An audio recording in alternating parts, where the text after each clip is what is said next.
Okay, let's unpack this. We are diving into what is, well, really a regulatory revolution happening in the European Union, specifically in agriculture. The promise is enormous. We're talking about next-generation crops, ones that are climate resilient, give higher yields, and drastically cut the need for chemicals. Pesticides, fertilizers, all of that. It really does sound like the perfect scenario, doesn't it? For food security, for climate change mitigation. Yeah. But getting there means threading this incredibly complicated needle of EU regulation. And what's fascinating here is that after years and years of debate, they finally reached a major provisional political agreement on these new genomic techniques, NGTs. Exactly. And this is a massive moment. This agreement is a genuine, a seismic shift away from the old, highly stringent legislation. The legislation that's, for a quarter century basically kept GMOs out of the European food supply. Right. The whole goal, as the Parliament and the Council defined it, is to make the EU food system more secure, more sustainable, and to do that by embracing tech that gives us more resilient plants. And that's our mission for this deep dive. Right. You shared the source material, the details of this deal, and we need to cut through the complexity. We need to understand how the EU is trying to bring in, Nobel Prize-winning technology while somehow holding on to its famous environmental safeguards. That must have required some incredible political compromise. Oh, absolutely. When you talk about compromise, you have to remember the history here.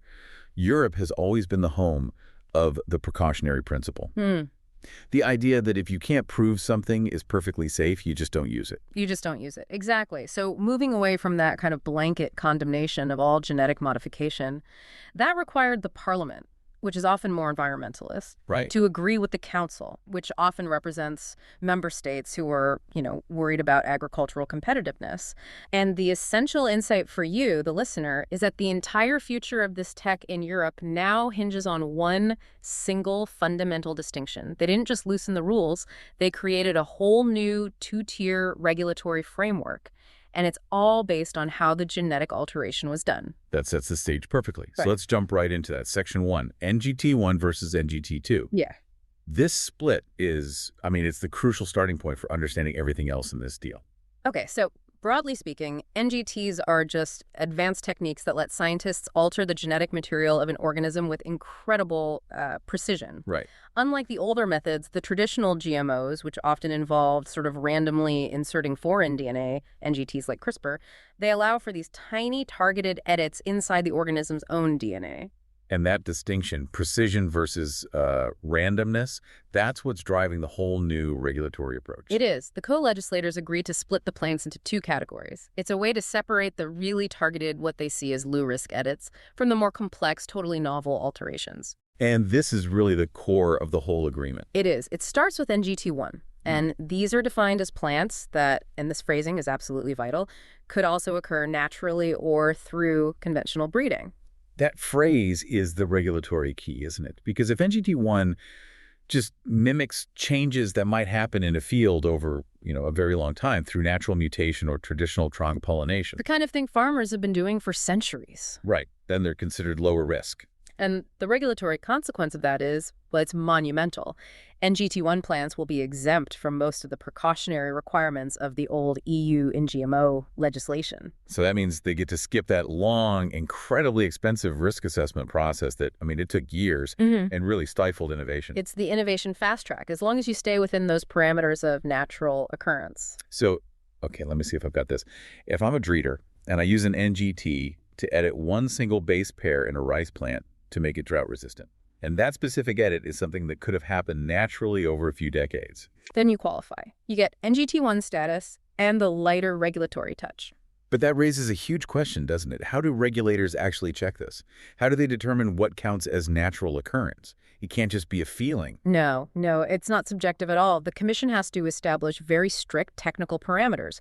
They'll look at the size of the modification, how many edits were made, and whether those specific edits could, credibly be achieved by conventional methods like mutagenesis or simple breeding. So this is where the details really matter. It's not just a philosophical idea. There has to be a detailed framework to make sure only very, very targeted modifications get that exemption. Exactly. And that brings us to NGT2, which is basically the catch-all category. It's defined as all other NGT plants. Simple as that. Simple as that. If the modification involves introducing foreign genes, or if it creates traits that can never happen naturally, or if it just crosses that technical threshold for complexity, it falls into this higher risk group. And NGT2 then stays under the full umbrella of that precautionary principle. Precisely. NGT2 plants will still be subject to the full, rigorous rules of the existing GMO legislation. That means stringent, case-by-case risk assessments, full traceability, labeling, and a much, much longer authorization process. So the EU is basically saying, for these complex, non-natural changes, we are not backing down from our historical concern over unforeseen effects. Yes.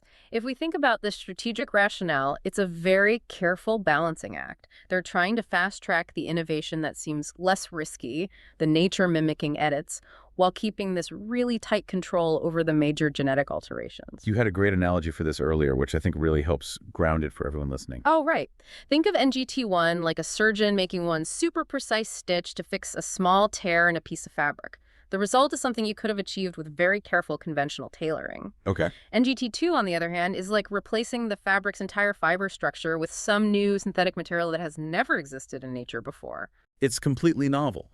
The risk of an unforeseen reaction is higher, so the need for intense scrutiny, for safety checks, that remains absolute. And just to wrap up this section, it's important to note that these rules are global. The two-tier standard applies to plants from the EU and to imported plants. So if a drought-resistant wheat developed in the U.S. wants to get into the European market, it has to be classified first. Is it NGT1 or NGT2? And if it's NGT2, it faces all those old-school GMO hurdles. That's a powerful standard to set for the rest of the world.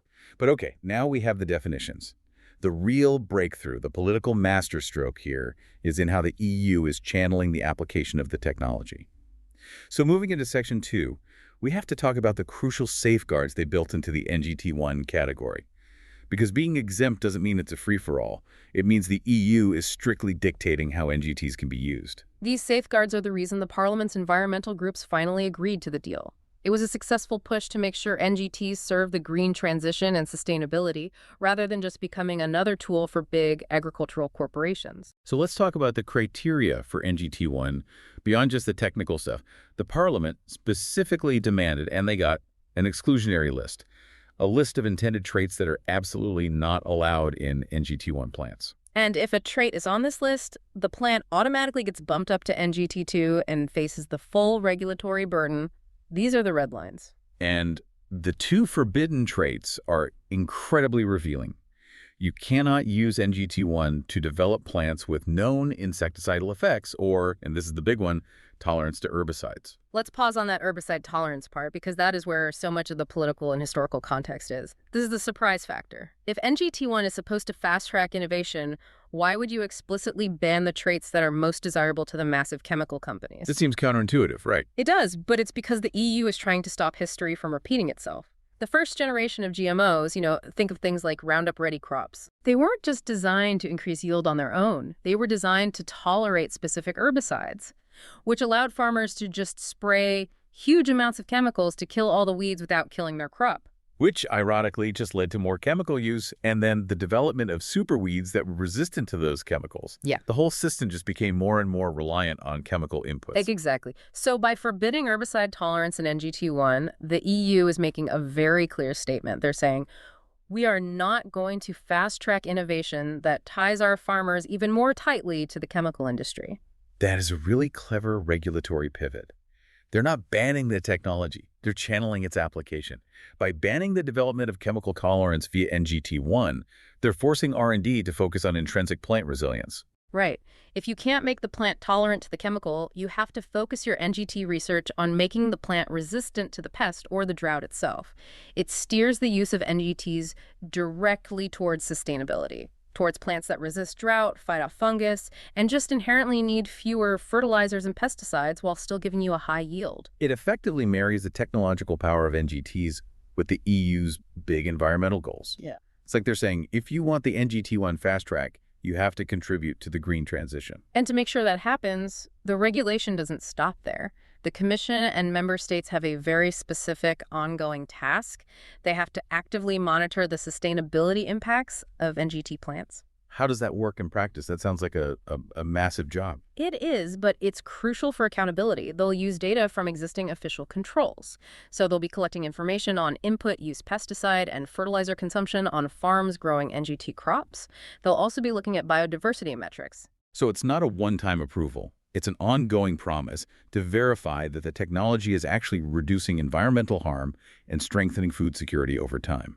It gives them a mechanism to make sure the technology is fulfilling its green transition promise and not just, creating unforeseen problems or just becoming business as usual chemical farming. This monitoring is the operational heart of the whole sustainability promise. This push for sustainable, high-value traits then leads us to the next really complex question. If researchers develop this groundbreaking, drought-resistant wheat, who owns it?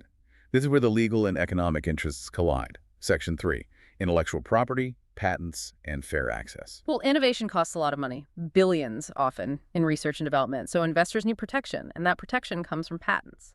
The deal allows patents for NGTs, which is vital. Without that guarantee of IP protection, large companies just won't fund the research. That's the core economic reality, sure.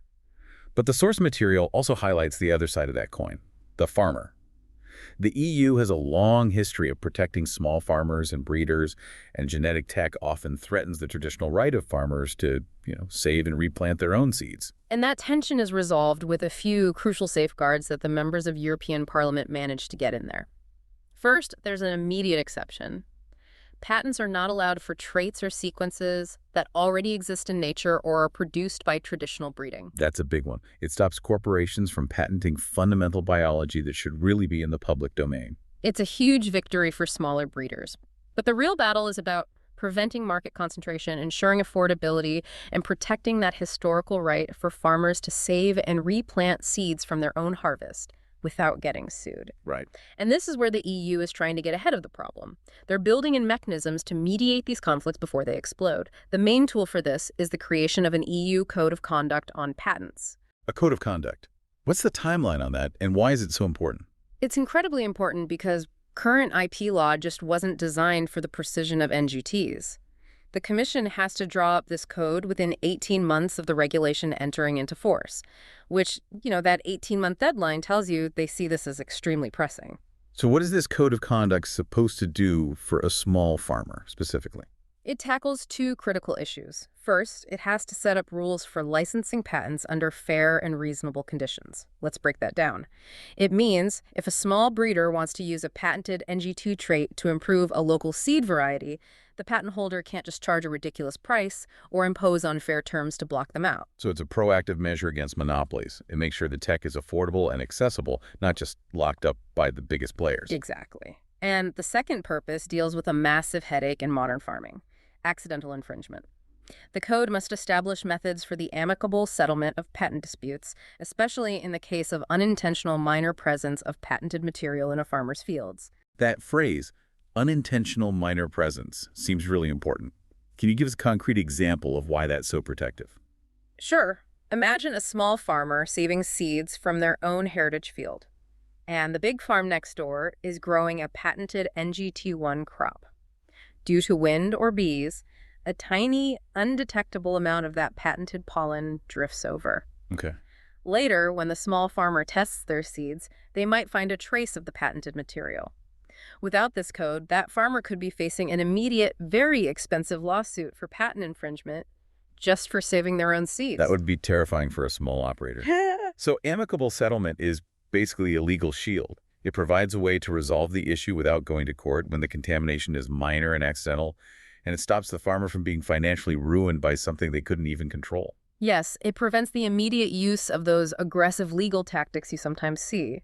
It's the EU recognizing the reality of farming and building in protections for smallholders. But what if the code of conduct doesn't work? I mean, it relies on cooperation. What if the licensing terms are still too high? Well, the EU wisely built in an ultimate backstop. The agreement says that if a Commission impact assessment shows there are still significant barriers to accessing patented NGTs, meaning the code isn't working, then the Commission must take action. And what kind of action are we talking about? Real regulation. The action could involve further legislative measures to set up mandatory conditions if needed. This is the EU saying, we'll try self-regulation first, but if the market creates monopolies that threaten our food security or farmers' rights, we reserve the right to impose legally binding terms on patent holders. That is a powerful check. It ensures this technology, which they see as a public good, can't just be locked away for private profit. It's the political glue holding the whole IP section together. It protects innovation while trying to make sure the benefits are shared across the whole agricultural community. Okay, so we've got the regulatory split, the sustainability demands, and the legal framework for IP. That brings us to Section 4. Traceability, the organic sector, and the global reality of this tech. How will people actually know what you're dealing with? Transparency is absolutely key, especially with Europe's history of consumer skepticism about genetic modification. So the EU wants to build trust by providing clarity, even for the fast-tracked NGT1s. So for NGT1 plants, the ones that are mostly exempt from the old rules, there are still tracking requirements. Yes. They have to be clearly indicated in all official national and EU databases. And this is key for the farmer. Seed bags for NGT1 plants must be explicitly labeled NGT1. Okay, so this isn't a consumer label on the final food product. It's for the farmer, so they can make an informed choice. Exactly. It's for professional transparency and for database tracking. Meanwhile, for NGT2s, the high-risk ones, full traceability and full consumer labeling remain mandatory. And just like the old GMO rules, member states still have a lot of power over NGT2. They do. The source material confirms countries can still restrict or prohibit the cultivation of NGT2s even after they're authorized at the EU level. That opt-out clause for NGT2 is crucial, isn't it? It reflects how politically sensitive this is. It lets individual nations cater to their own agricultural policies or consumer anxieties. It provides that political flexibility. It means the EU can move forward on authorizations, while a country that has, say, strong cultural opposition can still maintain a national ban on planting. Now let's talk about a major group that has long been skeptical of all of this, the organic sector. How does this new law handle the relationship between cutting-edge genomics and the strict principles of organic farming? The position is very clear. NGTs will not be allowed in organic production. The organic standards will remain strict and will exclude any techniques involving genetic modification, whether they mimic nature or not.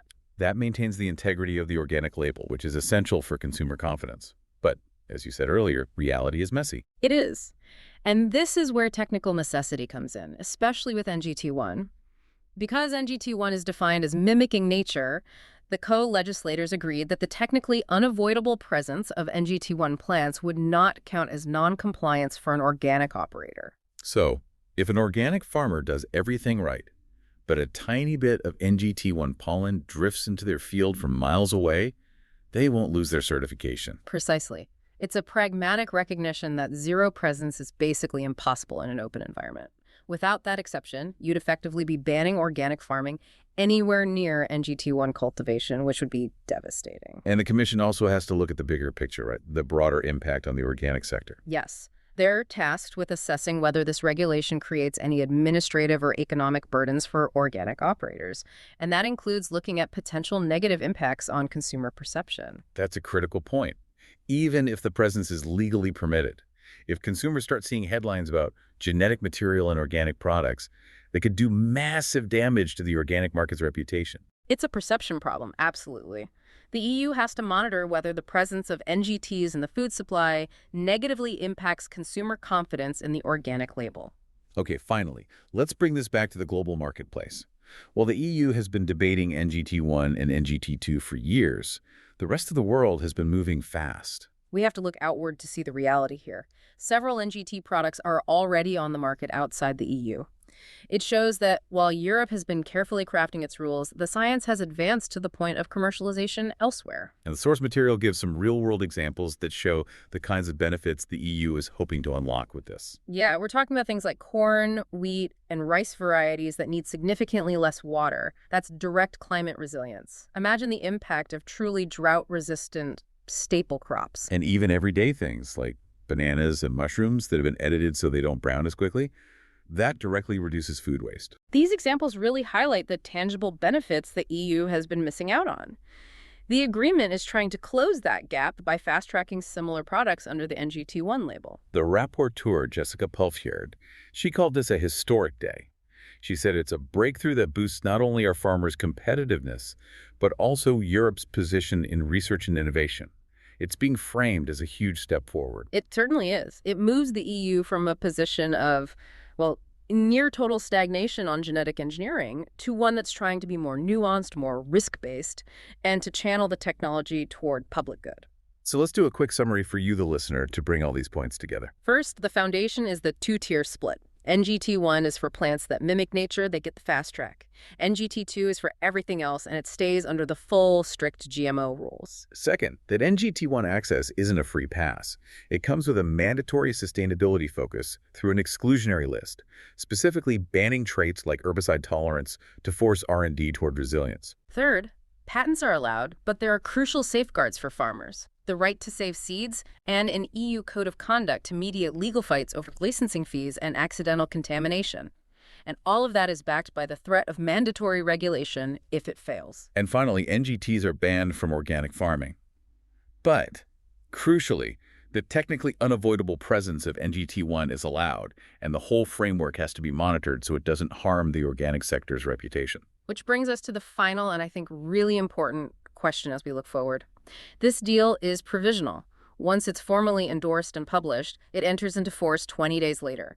But, and this is big but it, the actual application of the rules across member states will only begin 2 years later. 2 years. That is an eternity in biotech innovation. The pace of change is just accelerating. Exactly. We already know NGT products like non-browning bananas and drought-resistant wheat are being sold outside the EU. Yeah. So what happens in the next 2 years as these technologies advance globally?